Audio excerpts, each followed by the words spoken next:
Coucou les créateurs, je suis ravie de vous retrouver aujourd'hui pour une session avec les créations de non pas la semaine mais des 2 dernières semaines.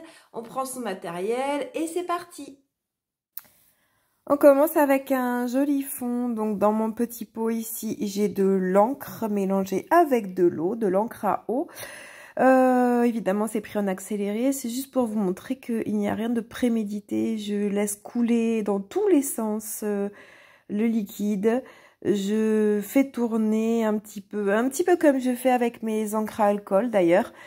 Ça dégouline, ça coule, j'oriente un petit peu, je tourne dans tous les sens. Je n'ai pas du tout de plan établi dans la tête. Comme c'est trop vert, je rajoute un petit peu de bleu. Et je fais couler un petit peu dans tous les sens. Je ne sais pas à quel moment ça doit s'arrêter exactement. Je regarde au fur et à mesure. Je rééquilibre avec le pinceau s'il faut. Et je laisse venir comme ça les couleurs dans tous les sens. Voir un petit peu où ça m'amène.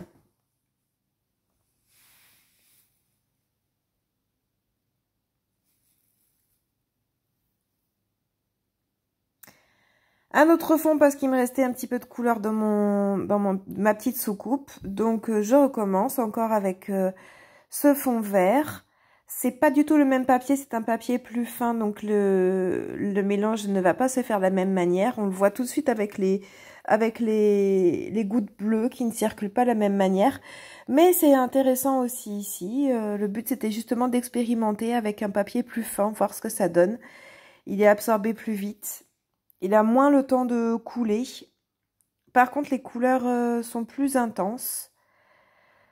Et le but étant d'avoir un fond coloré pour pouvoir après faire mes dessins. Donc, je ne me prends pas la tête sur la finalité du rendu.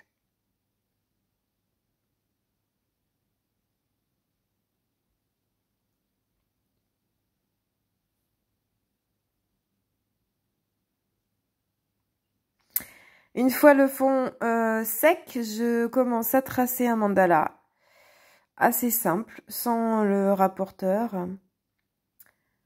Je le monte petit à petit, vous verrez la fin tout à l'heure.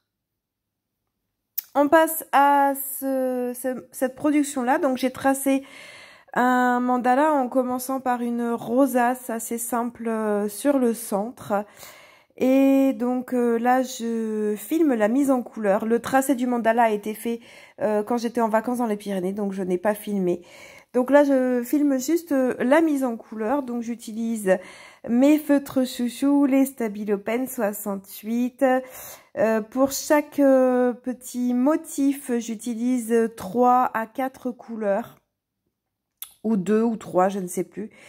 Donc, puisque ce sont des feutres à eau, les Stabilo Pen 68, ils sont intéressants, ils peuvent se mélanger si on utilise des couleurs similaires, ce qui offre de magnifiques dégradés que j'utilise très souvent. J'aime dégrader mes couleurs, mes dessins avec ces feutres-là.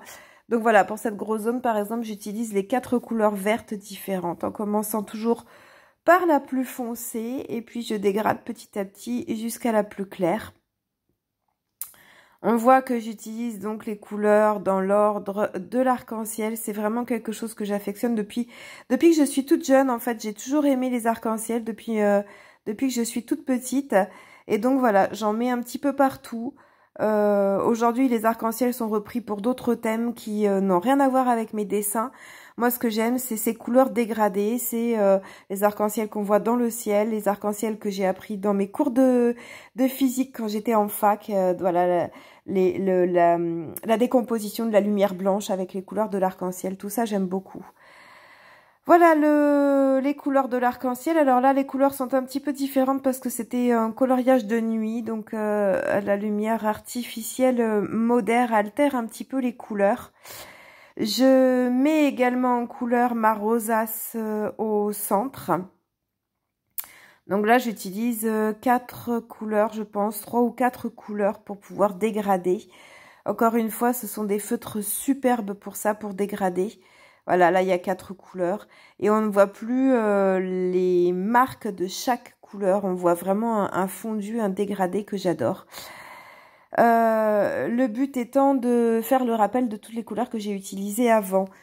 Comme le mandala est assez chargé en couleurs, je décide exceptionnellement d'utiliser aussi un petit peu de couleur grise pour alléger un petit peu tout ça. Donc vous verrez à la fin un petit peu de gris.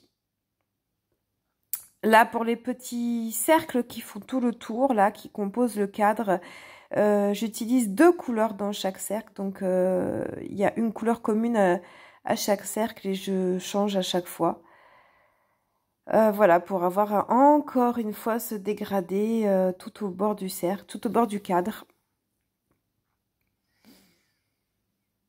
Et puis, comme je vous l'ai déjà dit, les couleurs sont des couleurs à eau, ce qui signifie qu'elles peuvent être utilisées justement avec de l'eau pour mieux les lier. Donc, c'est ce que je vais faire justement avec cette couleur grise parce que j'ai uniquement 2 gris différents, un très foncé, un très clair. Donc voilà, là j'utilise le pinceau justement pour lier mes 2 gris. Une fois sec, on ne verra plus du tout où commence le gris foncé, où commence le gris clair. Là, pour ces petites bandes rectangulaires, par contre, je ne vais pas les lier avec le pinceau. Voilà le résultat à mi-chemin. Voilà, on va revenir un petit peu plus en détail sur les productions qui ont été vues. Donc, il y a ce fond coloré qui est donc fait avec de l'encre et de l'eau. Donc, il est assez clair. Avec de magnifiques couleurs. Donc là, je pense que je vais faire un mandala, voire 2 mandalas, puisque je peux avoir le centre ici de 2 mandalas différents. On verra. Le deuxième centre, donc vous l'avez vu un petit peu, j'ai dessiné donc un mandala avec le unipi noir, avec le uniball blanc et le uniball signaux doré. Donc voilà le résultat, j'adore prendre ces 3 couleurs ensemble, le blanc, le noir et le doré. Après, il se regarde précisément comme ça, avec les petites bulles. Ici, un petit cadre tout autour de rappel avec les 3 stylos. Et puis le dernier mandala, donc cette création avec toutes les couleurs de l'arc-en-ciel. Donc la dernière partie non filmée, j'y ai rajouté donc tous les contours avec le stylo doré. Tous les contours, j'ai repassé tous les contours au doré. Et puis évidemment, j'ai mis un petit peu de doré à l'intérieur parfois, ici ou là. Et puis du blanc, parce que j'aime bien aussi mettre un petit peu de blanc. Donc voilà, blanc, un peu doré, un petit peu doré, des traits blancs, des traits dorés.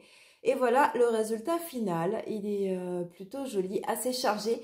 Mais j'adore ces couleurs hyper vivantes et vibrantes et lumineuses. Voilà pour les créations de la semaine. J'espère que cette vidéo vous a plu. En attendant la prochaine vidéo, vous pouvez retrouver toutes les autres vidéos ici sur ma chaîne YouTube. N'hésitez pas à me partager vos créations sur Insta si vous voulez que je les repartage. D'ici là, faites-vous plaisir, éclatez-vous, faites de superbes créations. À très bientôt ici. Bye bye!